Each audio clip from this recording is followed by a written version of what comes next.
Hello everyone, welcome to my channel learning twist with Shalini ma'am. तो आज हम लोग शुरू करने जा रहे हैं क्लासिक का साइंस का चैप्टर नंबर 10।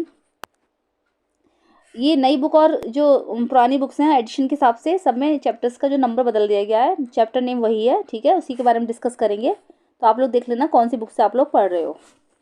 चलिए, तो चैप्टर का नेम यहाँ पर है motion and measurement of distance, ठीक है, डिस्टेंसेस। चलिए, तो there was a general discussion among the children in Paheli and Bujo's class about the places they had visited during the summer vacation। बस ऐसे ही एक जनरल डिस्कशन चल रहा था पहली और बूझो की क्लास में बच्चों के साथ कि वो सब लोग समर वेकेशन में कहाँ कहाँ गए थे और कहाँ कहाँ घूमे वो। Someone had gone to their native village by a train. कुछ बच्चे जो थे वो ट्रेन से अपने गांव पुश्तैनी, नेटिव विलेज का मतलब होगा पुश्तैनी गांव जो होता है ना, पुश्तैनी पुराना, वो वहाँ पर गए। Then a bus and finally a bullock cart. उसके बाद फिर वो बस से गए and finally a bullock cart, और फिर बैलगाड़ी से गए। One student had travel by an aeroplane. एक स्टूडेंट ने ट्रेवल किया एरोप्लेन से। Another spend many days of his holidays going on fishing trips in his uncle's boat. और एक स्टूडेंट था, उसने जो अपनी छुट्टियां एक अंकल की बोट थी वहाँ पर फिशिंग ट्रिप पर बिताई। ओके, उसने फिशिंग ट्रिप करी वहाँ पर। The teacher then asked him then to read newspaper articles that mentioned about small wheeled vehicles that moved on the soil of Mars and conducted experiments। तब teacher ने पूछा, उसने जब टीचर ने फिर उसने न्यूज़पेपर पढ़ा था टीचर ने, तो आर्टिकल्स देखा उसमें एक, तो उन्होंने उसके बारे में बात की कि एक जो व्हील वाला व्हीकल्स था वो मार्स पर भेजा गया था एंड कंडक्टेड एक्सपेरिमेंट करने के लिए वहाँ पर भेजा गया था। तो उन्होंने उसके बारे में एक आर्टिकल पढ़ा होगा टीचर ने, तो उसके बारे में उन्होंने बच्चों को बताया। तो ये वैसे ही है जैसे कि अभी चंद्रयान 3 गया है ऊपर, ठीक है। तो प्रज्ञान रोवर था वो जो भी गया है, तो उसके बारे में जैसे कि उसे भेजा गया था उस तरीके से उसे ही बोला गया है, ठीक है। तो these vehicles were taken by spacecraft all the way to Mars. तो जो ये व्हीकल्स होते हैं ये टेकन बाय स्पेस क्राफ्ट के द्वारा भेजे जाते हैं all the way to Mars, Mars पर जाते हैं ये। Meanwhile Paheli had been reading stories about ancient India and wanted to know how people traveled from one place to another in earlier times। Meanwhile, Paheli had been reading, पहली भी एक stories पढ़ रही है, तो उस प्राचीन इंडिया की पढ़ रही थी वो, और वो जानना चाहती थी कि पहले के लोग जो थे वो किस तरीके से ट्रैवल करते थे one place to another place पर जाने के लिए। एक जगह से वो दूसरी जगह जाते थे तो वो किस तरीके से ट्रैवल करते थे। चलिए, शुरू होती है story of transport. Long ago people did not have any means of transport. लंबे समय पहले लोगों के पास ट्रांसपोर्ट का कोई मीन्स नहीं होता था। They used to move only on foot and carry goods either on their back or using animals. वो अपने सामान को लादने के लिए सिर्फ अपने मतलब कदमों का, पैरों से चलकर जाते थे पैदल, या फिर वो एनिमल्स की बैक पर उसको लाद कर उसको लेकर जाते थे। For transport along water routes boats were used from ancient times. Water routes के लिए ट्रांसपोर्ट जो थे एंशियंट टाइम में सबसे पहले बोट्स यूज हुई थी। To begin with boats were simple logs of wood in which a hollow cavity could be made. जब बोट की शुरुआत हुई थी, ठीक है, जब बिगनिंग हुई थी इसकी, तो बोट्स नहीं होती थी पहले, सिर्फ लकड़ी का एक लट्ठा टाइप का होता था जो कि खोखला होता था अंदर से। तो उसको खोखले को ज्वाइन कर करके एक बैठने की जगह टाइप की बना दी जाती थी, ठीक है। Later people learn to put together different pieces of wood and give shapes to the boats. जैसे जैसे समय बीतता गया लोगों ने इसको बनाना सीखा कि अलग अलग लकड़ी के टुकड़ों को जोड़ के और उसको एक शेप देकर हम किस तरीके से बोट बना सकते हैं। तो लोगों ने ये भी जाना दीज शेप्स, ओके,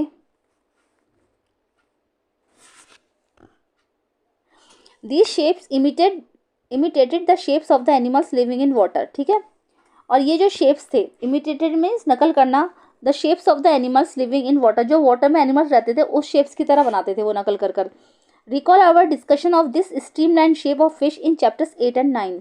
तो दोबारा रिकॉल कर लेते हैं कि जो भी हमने डिस्कशन किया था चैप्टर 8 और 9 में कि फिश की जो बॉडी होती है स्ट्रीमलाइन होती है, तो उसी की तरीके से मैंने बताया था बोट होती है, स्ट्रीमलाइन शेप की बॉडी बनाई जाती है बोट की, सॉरी, और फिश भी उस तरीके की होती है। तो स्ट्रीमलाइन शेप होता क्या है, तो बताया था मैंने इस तरीके से होता है, ओके, ये ऐसे होता है ना। तो जो होती है ये इस दोनों साइड से जो पतली पतली होती है जगह, इसको स्ट्रीमलाइन बोलते हैं, बीच से चौड़ी। तो बोट फिश की तरीके से उन लोगों ने बनाना शुरू की। Invention of the wheel made a great change in modes of transport. Wheel के इन्वेंशन से जब पहिए का आविष्कार हुआ तो ट्रांसपोर्ट में बहुत अधिक चेंजेस आए। The design of the wheel was improved over thousand of years, ठीक है। व्हील का जो डिज़ाइन था वो हज़ारों साल से पहले बहुत इम्प्रूव हुआ। Animals were used to pull vehicles that moved on wheels. Animals जब जैसे कि बैलगाड़ी को ले लेंगे तो बैलगाड़ी में क्या व्हील्स होते हैं ना, तो उसके लिए क्या होता था, ऐसे तो व्हील चलेगा नहीं, तो उसमें एनिमल्स को लगाया जाता था आगे बैलगाड़ी चलाने के लिए। तो एनिमल्स इस काम में बहुत सहायता करते थे, ठीक है। Until the beginning of the 19th century, people still depended on animal power to transport them from place to place. और 19th सेंचुरी की शुरुआत में, ठीक है, जो लोग थे पूरी तरीके से डिपेंड हो गए थे एनिमल्स पर, सामान को एक जगह से दूसरी जगह पर पहुंचाने के लिए। वो एनिमल्स की सहायता से ही व्हील की कोई गाड़ी ले लेते थे, उसको चलाकर एक स्थान से दूसरे स्थान पर पहुंचते थे। तो 19th सेंचुरी की जब शुरुआत हुई थी, तो अब सेंचुरी में क्या होता है, जब शताब्दी हो गई 100 वर्ष, तो जैसे एक से मतलब एक जैसे आ गया तो एक से लेकर 100 तक होता है शताब्दी। तो एक पर तो शताब्दी शुरू हो जाती है ना, तो 100 तक रहती है वो, ठीक है। तो 19th सेंचुरी, इसका मतलब ये हो गया कि 1900, ओके। तो यानी शताब्दी इनकी कब से शुरू हुई होगी, 1801 से लेकर 1900 तक चली होगी इनकी सेंचुरी। यानी कि 1 जनवरी 1801 से लेकर 31 दिसंबर 1900 तक व्हील का आविष्कार हो चुका था, ठीक है। The invention of the steam engine introduce a new source of power. उसके बाद स्टीम इंजन का इन्वेंशन हुआ, जो कि जिसने कि इसको एक अलग दिशा दी, ठीक है। Railroads were made for steam engine driven carriages and wagons. Railroads जो थे स्टीम इंजन के लिए, रेल रोड्स बनाए गए, ट्रैक बनाए गए, जिससे कि वो कैरेजेस एंड वैगन्स, ठीक है, कैरेजेस का मतलब है सवारी गाड़ी और मालगाड़ी, जिससे उस पर सवारी गाड़ी और मालगाड़ी चलती थी, ठीक है, ओके। इसको देख लेते हैं, ये सारे लगाए गए इन्होंने, तो कौन सा सबसे पहले आया, कौन सा सबसे बाद में आया। इस तरीके से भी आप इसको लगा सकते हो कि पहले क्या चला और फिर बाद में हम उसने कि सबसे पहले इसमें कौन सा मोड आएगा ट्रांसपोर्ट का। सबसे पहले आएगा हमारा बुलॉक कार्ट, क्योंकि व्हील का इन्वेंशन हुआ। इसके बाद आएगा steam power ship, steam engine का निर्माण हुआ तो स्टीम पावर शिप आ गई सेकंड पर। फिर थर्ड पे बाइसिकल आएगी, चौथे पर आएगी ट्रेन, तो है लेकिन इलेक्ट्रिक ट्रेन दे रखी है, आप लोगों ने देखा हो पिलर लगे हुए हैं तार वार से लिख रहे हैं, तो इलेक्ट्रिक ट्रेन आएगी चौथे पर, ठीक है। फिर बस बनी और फिर एरोप्लेन, ओके। इस तरीके से मोड ऑफ ट्रांसपोर्ट है, इसको हमने क्रम में लगा दिया है। चलिए, लेटर केम ऑटोमोबाइल्स, उसके बाद ऑटोमोबाइल्स आए, ठीक है। क्या आए, उसके बाद आए ऑटोमोबाइल्स। ऑटोमोबाइल्स का मतलब हो गया ऑटोमेटिक, मतलब जो चलती थी गाड़ियाँ, ठीक है, जो सेल्फ मूवेबल होती थी, मतलब वो अपने आप चलती थी गाड़ियाँ। तो फिर ऑटोमोबाइल्स आई। Motorise boats and ships were used as means of transport on water, ठीक है। जो शिप चलते थे वाटर में, शिप्स यूज़ होती थी, तो उसमें जो थे ये ऑटोमोबाइल्स होते थे, मोटराइज बोट्स यूज़ होती थी, ठीक है। तो सेल्फ मूवेबल होती थी, जो वाटर में चलते थे। The early years of 1900 saw the development of aeroplanes. फिर 1900 शताब्दी की शुरुआत हुई और उसमें क्या हुआ, एरोप्लेन का निर्माण हुआ, डेवलपमेंट हुआ। These were later improve to carry passengers and goods. उसके बाद उसमें क्या हुआ, वो पैसेंजर्स को ले जाने के लिए और सामान ले जाने के लिए, लाने ले जाने के लिए काम में आने लगे। Electric trains, monorail, supersonic aeroplanes and spacecraft are the some of the 20th century contributions. उसके बाद इलेक्ट्रिक ट्रेन्स, मोनोरेल, मोनोरेल जैसे ये हो गई कि 5-6 उसमें डिब्बे होते हैं, 5-6, और जो जिसमें ज़्यादा जगह तो नहीं होती रोड पर ट्रैक पर चलाने की, सिर्फ 1-2 ट्रैक होते हैं, तो उस पर ही मोनोरेल दौड़ती है, ठीक, छोटी सी रेल होती है। सुपरसोनिक एरोप्लेन्स जो कि हाई स्पीड से चलते हैं, ठीक है, and spacecraft are some of the 20th century, ये सब जो थे 20th सेंचुरी के कॉन्ट्रीब्यूशंस थे, इन सब के आविष्कार तब तक हो चुके थे। Figure 10.1 shows some of the different mode of transport, place them in the correct order. ये मैंने ऊपर करवा दिया है, इनको सबको करेक्ट ऑर्डर में लगाना है। From the earliest modes of transport to the most recent, ठीक है, अर्लीस्ट मोड्स लेकर मोस्ट रिसेंट तक जाना है। Are there any of the early modes of transport that are not in use today. क्या आपने ऐसा कोई अर्ली मोड ऑफ ट्रांसपोर्ट देखा है जो कि आजकल यूज़ नहीं होता? कौन सा हो गया? तो इसको हम बोलेंगे, होता है पेलनक्विंस होता है। पेलनक्विंस जैसे आप बोलोगे पालकी, है ना, डोली चलती थी पहले उस टाइम शादी वगैरह के लिए दुल्हन की, तो पालकी भी होती थी। पालकी में क्या होता था, राजा महाराजा बैठ कर जाते थे, तो पेलनक्विंस था इस तरीके का, जो कि आजकल देखने नहीं मिलता है, ठीक है। How far have we travelled, how wide is this desk. हम कितनी दूरी पर ट्रैवल कर रहे हैं, कितनी दूर है अपनी ट्रैवल स्पॉट से, या how wide is the desk, और इस डेस्क की वाइड कितनी है। तो how did people know how far they have travelled, लोग ये कैसे जानते हैं कि उनको कितना ट्रैवल करना है। How will you know whether you can walk all the way to your school or whether you will need to take a bus or a rickshaw to reach your school.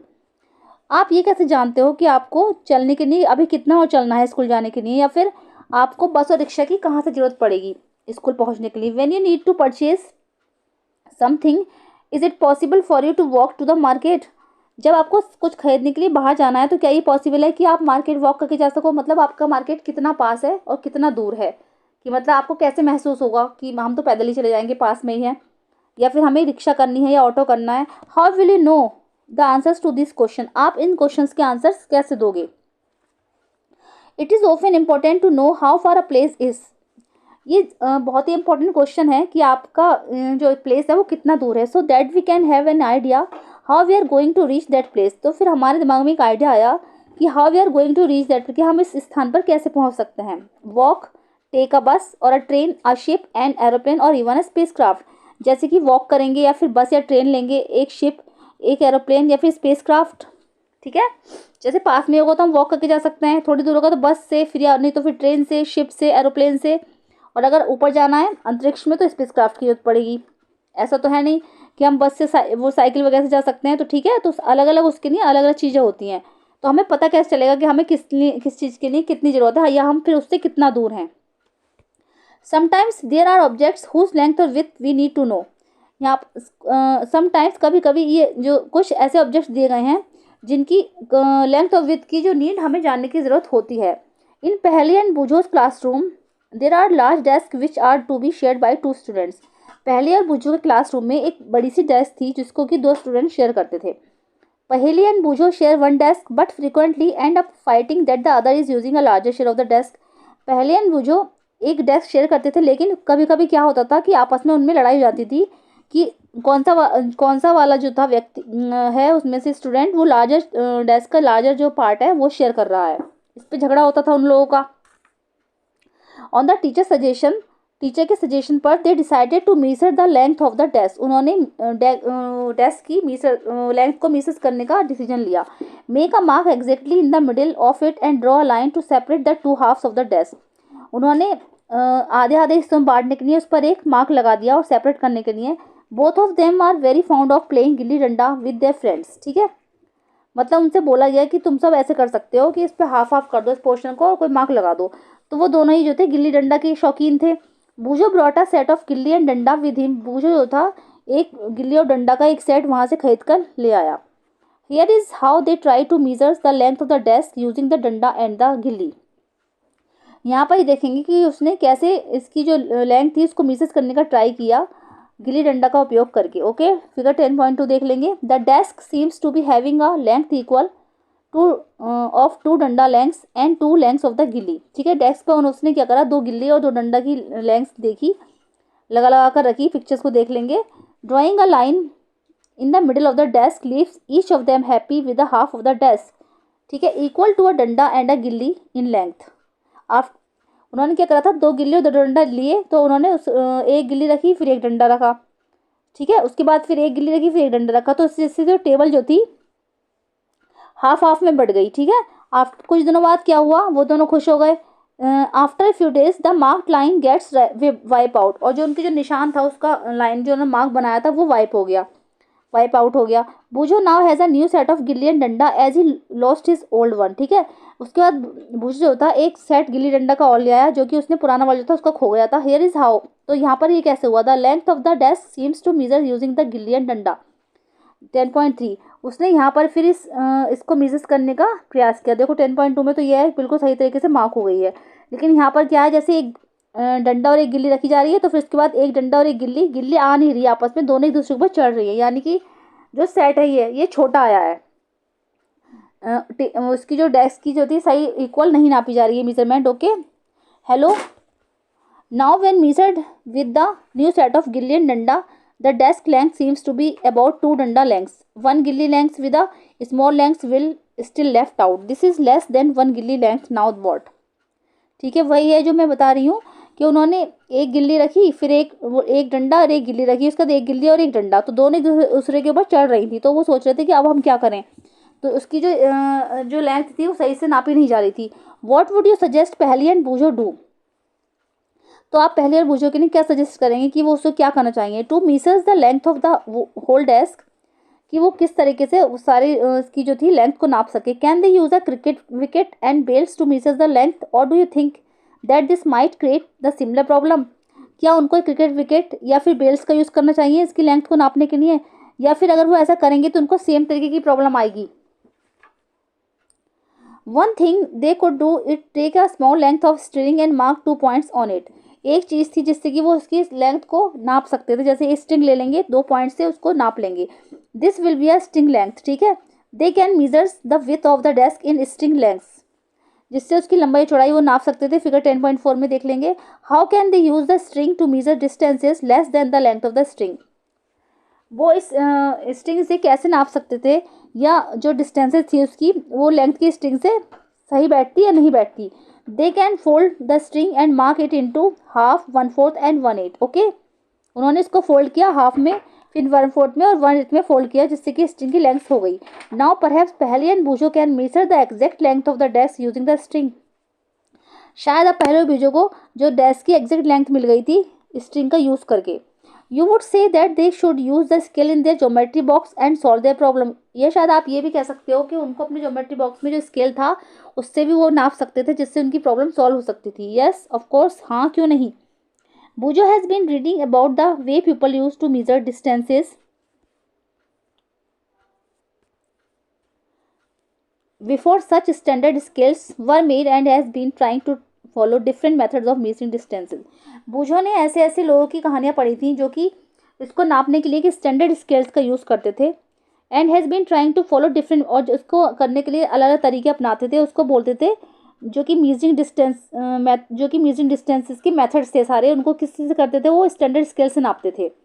There are so many occasion when we come across the need to measure length and distance. यहाँ पर बहुत सारे ऐसे occasion हैं या बहुत सारे ऐसे उपाय हैं जिससे पता चलेगा कि डिस्टेंस की जो लेंथ है कैसे नापी जा सकती है। The tailor needs to measure the length of the cloth to know if it is enough to stitch a kurta. जो टेलर होता है कुर्ते की उसे लंबाई नापनी है, कुर्ता स्टिच करना है, तो वो किस चीज़ का उपयोग करता है? इंच टेप का। A carpenter needs to measure the height and width of a cover to know how much wood he would need to make its door. और अगर कारपेंटर को मेजर्स करने की जरूरत पड़ती है तो वो ये देखता है कि उसे एक कवर बनाने के लिए कितनी लकड़ी की आवश्यकता होगी, उसकी हाइट देखेगा, उसकी विड्थ देखेगा। The farmer needs to know the length and breadth or the area of his land to know how much seed he can sow and how much water would be needed for his crops. Farmer को भी measurement करने की जरूरत होती है, क्योंकि वो ये देखता है कि उसकी जो खेती है, उसकी जो ज़मीन है, वो कितनी लंबाई और कितनी चौड़ाई की है, जिससे कि उसको कितना पानी दिया जाएगा और कितनी जगह में उसको बीज लगाने की आवश्यकता होगी। Suppose you are asked how tall you are. अगर आपसे ये पूछा जाए कि आप कितने लंबे हो, you want to tell the length of a straight line from the top of your head to the heel of your feet. तो आपको एक अपनी लंबाई से लेकर अपने नीचे फीट तक, हील ऑफ योर फीट तक एक सीधी लाइन खींचने की जरूरत है। तो how long is the broom, जैसे अगर पूछा जाए कि झाड़ू कितनी लंबी है। How wide is the desk, की डेस्क कितनी चौड़ी है। या how far is it from Delhi to Lucknow, Delhi से लखनऊ कितना दूर है। How far away is the moon from the earth, और अर्थ से मून कितनी दूरी पर है। All this question have one thing in common. इन सारे क्वेश्चंस में एक थिंग कॉमन है, they all concern distance between two places. इन सब में दो स्थानों की दूरी को नापा गया है। The two places may be close enough like the two ends of a table, or they may be far apart like Jammu and Kanyakumari. दो प्लेसेस जब वो होते हैं तो वो एक दूसरे के पास भी हो सकते हैं और एक दूसरे से दूर भी हो सकते हैं बहुत ज़्यादा। जैसे कि टेबल के दो किनारे हैं तो वो बिल्कुल पास है, एक किनारा ये है और एक किनारा बिल्कुल पास में है, और अब वो एक दूसरे से उनके जो दो सिरे हैं वो दूर भी हो सकते हैं, जैसे कि जम्मू एंड कन्याकुमारी, इनकी दूरी कितनी ज़्यादा है। Okay, let us do a few measurements to see what exactly we need to do when we measure distance और length। आइए यहाँ पर मेजरमेंट के कुछ यूज बताए गए हैं, किस तरीके से हम मेजरमेंट कर सकते हैं when we measure distance, जब हमें लेंथ निकालनी होगी, ठीक है, या डिस्टेंस देखनी होगी तो हम किस तरीके से मेजरमेंट कर सकते हैं। ओके ओके, तो सम मेजरमेंट्स, जैसे कि हम एक्टिविटी 1 करके देखेंगे। Work in groups and each of you do this activity 1 by 1। आपको ये काम ग्रुप में करना है और हर एक को ये एक्टिविटी 1 by 1 करनी है। Using your foot as a okay unit of length, ठीक है। आपको इस काम के लिए अपने जो फुट हैं उनको लेंथ की यूनिट के रूप में यूज़ करना है। Measure the length and breadth of the classroom. Breadth of the classroom, आपको क्लासरूम की लंबाई और चौड़ाई देखनी है। It is possible that while measuring these you may find some part remains to be measured as it is smaller than your foot। ये possible है कि शायद जब आप अपने जैसे कदम होते हैं स्टेप्स, आप स्टेप्स से चल के देखोगे, ठीक है, तो शायद ये पॉसिबल है कि जब आप चलते जाओ तो एक जगह ऐसी आएगी लास्ट सिरा उसका कि जो वो आपके फुट से छोटी बैठेगी। तो use a string to measure the length of a part of your foot as you did before. तो इसमें आप स्ट्रिंग का यूज़ कर सकते हो, जैसे कि आप पहले अपने फुट को स्ट्रिंग से नाप लो, उसके बाद स्ट्रिंग की सहायता से पूरा क्लासरूम नाप लो, ठीक है। Record your observation in table 10.1। अब इस ऑब्जर्वेशन को आप 10.1 में नोट कर लेंगे। जैसे क्या हो गया, नेम ऑफ द स्टूडेंट है, ये लेंथ ऑफ द क्लासरूम है, विथ ऑफ द क्लासरूम है, तो सबके क्लासरूम की अलग अलग होती है लेंथ और विथ। तो मैं आइडिया देकर बता दे रही हूँ, जैसे कि सोनी लिखा हमने यहाँ पर, तो length of the classroom 12 foot length मान लेंगे और ये विथ ऑफ द क्लासरूम मान लेंगे 10 फुट लेंथ। ओके, तो इस तरीके से कर लेंगे। अब एक्टिविटी 2 है, एक तरीका ये भी है जैसे कि आप अपनी हथेली से कर सकते हैं, जो work in a group and each of use your hand span as a unit to measure the width of the table और डेस्क इन द क्लासरूम। ये काम भी आपको ग्रुप में करना है और हर स्टूडेंट जैसे अपने हैंड स्पैन को रख लेगा मेजरमेंट की यूनिट के लिए। द विथ, जैसे कि हमें टेबल की विथ देखनी है डेस्क की क्लासरूम में, तो आप जैसे हाथों से कर करके देखते हैं ना, हथेली से नाप नाप के देखते हैं, तो उस तरीके से आप लोग करेंगे। Here too you may find that you need string lengths equal to your hand span and then fractions of this string length to make the measurement. Record all observation. Okay, तो यहाँ पर ये भी है कि आपको अपनी स्ट्रिंग से अपनी हथेली को जो है नाप लेंगे, फिर उस स्ट्रिंग की सहायता से ही आपको ये ऑब्जर्वेशन करना है, ठीक है। We see that measurement means the comparison of an unknown quantity। हमने देखा कि मेजरमेंट का मतलब है एक अननोन क्वांटिटी का comparison with some known quantity, किसी नोन क्वांटिटी के साथ, ठीक है। ये जैसे 10.2 टेबल है तो इसमें भी इस तरीके से हम फिल कर लेंगे। This non fixed quantity is called a unit. अब ये जो नॉन फिक्स्ड क्वांटिटी होती है इसको हम यूनिट बोलेंगे, ठीक है। The result of the measurement is express in 2 parts. और जो ये मेजरमेंट का रिजल्ट आएगा ये 2 पार्ट्स में आएगा। 1 part is a number, the other part is the unit of the measurement. एक पार्ट तो होगा नंबर और जो सेकंड पार्ट होगा उसका वो मेजरमेंट की यूनिट होगी। For example, if in activity 1 the length of the room is found to be 12 lengths of the your foot, then 12 is the number and foot length is the unit selected for the measurement, ठीक है। तो जैसे हमने 12 foot नापा था ना, तो 12 तो इसका नंबर हो गया और 12 फुट और फुट लेंथ जो हो गई इसकी यूनिट हो गई जो हमने मेजरमेंट में सेलेक्ट करी थी। Now study all the measurements recorded in table 10.1 and 10.2। आइए फिर जो हमने 10.1 और 10.2 में मेजरमेंट किए थे उनकी भी स्टडी कर लेते हैं। Are all the measurement for the room using everybody's foot equal. क्या जब हम ये मेजरमेंट करेंगे तो हर एक का फुट इक्वल होता है। Are everybody's measurement by hand span, और इस तरीके से हैंड स्पैन को ले लेंगे तो सबके हैंड स्पैन सेम नहीं होते। Of the width of the table equal, तो हम कैसे उसको इक्वल करेंगे। Perhaps the results could be different as the length of your hand span and then of your friends may not be the same. Similarly the length of the foot may be slightly different for all the students. ठीक है, शायद ये जो result होगा ये गलत होगा, क्योंकि जैसे हमारे पैर का साइज कुछ और है और दूसरे के पैर का साइज कुछ और है, उसी तरीके से हमारे हाथ का भी यही है, हथेली का हमारा साइज कुछ और है और दूसरे की हथेली का साइज कुछ और है। क्योंकि जैसे हम कहेंगे भाई टेबल डेस्क तो इतने की है, तो लेकिन दूसरा वाला बच्चा बोले कि नहीं इतने की है। तो therefore when you tell your measurement using your hand span or length of foot as a unit to others, ठीक है, ये औरों के लिए सही है अगर नापेंगे इस तरीके से। They will not be able to understand how big the actual length is, लेकिन ये उसके लिए नहीं समझी जा सकती बात कि एक्चुअल में लेंथ कितनी है, unless they know the length of your hand span और फुट। उसी तरीके से जैसे कि हम पैर और अपने हाथ की लंबाई को नहीं पहचान सकते, तो उसमें भी नहीं समझ में आ सकता कि कितनी है। We see therefore that some standard units of measurements are needed that do not change from person to person. तो यहाँ पर हम ये देखेंगे हमें कुछ ऐसे स्टैंडर्ड यूनिट्स की आवश्यकता होगी मेजरमेंट के कि जो कि एक पर्सन से दूसरे पर्सन में चेंज ना हो, मिलकर सेम ही रहे दोनों के लिए, ठीक है। यहाँ पर जैसे फुट और हैंड स्पैन का तो अलग अलग हो जाएगा, लेकिन इसका चेंज नहीं होगा, वो सेम ही रहेगा, ठीक है। ओके, अब आता है स्टैंडर्ड यूनिट्स ऑफ मेजरमेंट्स। क्या होता है, in ancient times the length of the foot, the width of the finger and the distance of the step were commonly used as different units of measurement. प्राचीन समय में पैरों की लंबाई, अपनी उंगली की जो विथ होती चौड़ाई होती है, अंगुल जिसको हम बोलते हैं, एंड जो हम कदमों की होती है ना, 4 कदम पे 5 कदम पे इस तरह बोलते थे, वर कॉमनली यूज डिफरेंट यूनिट्स। जो मेजरमेंट के जो यूनिट्स थे उसके बारे में यूज़ किए जाते थे। The people of the Indus Valley civilization must have used very good measurements of length because we see evidence in exhibition in perfectly geometrical constructions. Indus Valley civilization के जो लोग थे बहुत ही अच्छा मेजरमेंट करते थे, बिकॉज वी सी, क्योंकि वहाँ पर इस तरीके के सबूत मिले हैं। जब वो घर गिराए गए, जो टूटे फूटे उनके अवशेष मिले, तो उसमें कुछ ऐसी चीज़ें निकल के सामने आई जिससे पता चला कि वो ज्योमेट्रिकल विधि से मेजरमेंट करते थे। ठीक है। A cubit as the length from the elbow to the finger tips was use in ancient Egypt and was also accepted as a unit of length in other parts of the world. वो cubit को इस बारे में use करते थे, जिससे अगर उनको लेंथ नापनी होती थी तो उसका मतलब ये हुआ कि a cubit as the length from the elbow से लेकर आपकी फिंगर टिप तक की जो जितनी जितनी भी वो होती है वो क्यूबिट में आती थी। तो प्राचीन जो इजिप्ट वाले थे वो उसका यूज़ करते थे। एंड ये जो थी लेंथ की जो यूनिट थी, वर्ल्ड के अदर पार्ट्स में भी यूज़ करी गई बाद में। People also use the foot as a unit of length in different parts of the world. The length of the foot use varied slightly from region to region. उसी तरीके से वो फुट के हिसाब से भी चलते थे, जो लंबाई लेते थे कदमों के हिसाब से लेते थे, और ये एक रीजन टू रीजन फैलती चली गई किस तरीके से नापा जाएगा। People measured a yard of cloth by the distance between the end of the outstretched arm and their chin. ठीक है।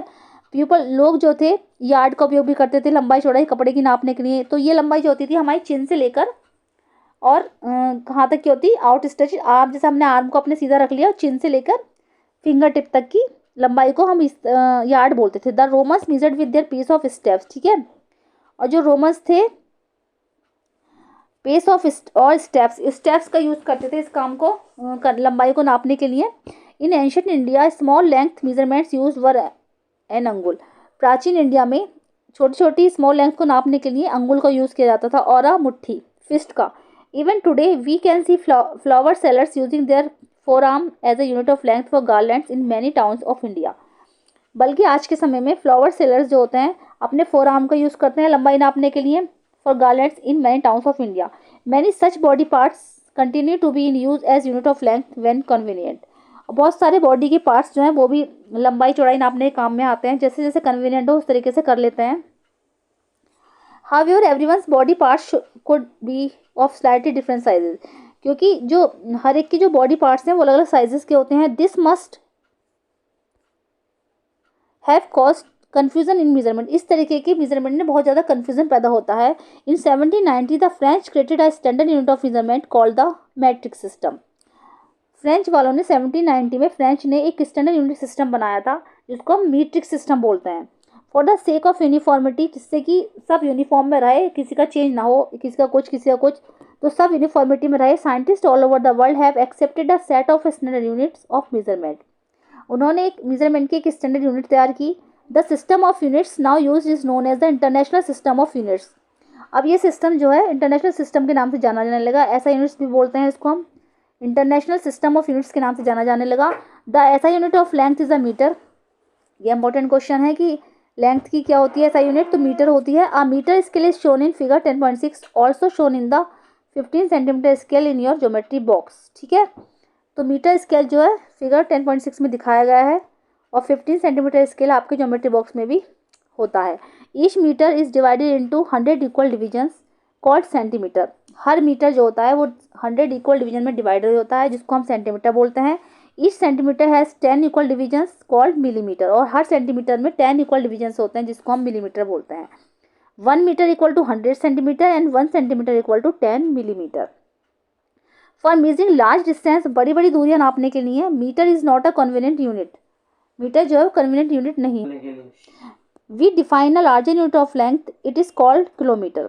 और जो हम बड़ी बड़ी दूरियां नापने के लिए जो यूज़ करते हैं, लंबाई नापनी है बड़ी बड़ी चीज़ों की, तो उसको किलोमीटर में करते हैं। ठीक है। तो 1 kilometre equal to 1000 metre. Now we can repeat all your measurements activities using a standard scale and measurement in SI units. अब हम ये सारी एक्टिविटीज़ को रिपीट करेंगे यूजिंग अ स्टैंडर्ड स्केल। अब स्टैंडर्ड स्केल यूनिट यूज़ करके SI unit से measurement करेंगे। बिफोर वी डू दैट, इससे पहले we do need to know the correct way of measuring lengths and distance. इससे पहले हमें करेक्ट वे पता होना चाहिए, लंबाई और चौड़ाई नापने का और दूरियां नापने का एक करेक्ट वे हमें पता होना चाहिए। ओके। अब आता है 10.5 पर आता है करेक्ट मेजरमेंट ऑफ लेंथ। लंबाई का करेक्ट मेजरमेंट हम किस तरीके से ले सकते हैं। ठीक है। तो चलिए ये वाला टॉपिक हम लास्ट वीडियो में कवर करेंगे, जो अब बाद में वीडियो आएगी, लास्ट नहीं सॉरी, बाद में जो वीडियो आएगी उसमें कवर करेंगे। और चैप्टर लेंथी हो रहा है तो इसको हम पार्ट में ही कवर करेंगे। तो ये पार्ट 1 था जो चैप्टर पे उस पर वीडियो पे चला जाएगा। चलिए, तो कैसी लगी मेरी वीडियो जरूर बताइएगा। मिलते हैं नेक्स्ट वीडियो में। Thank you so much.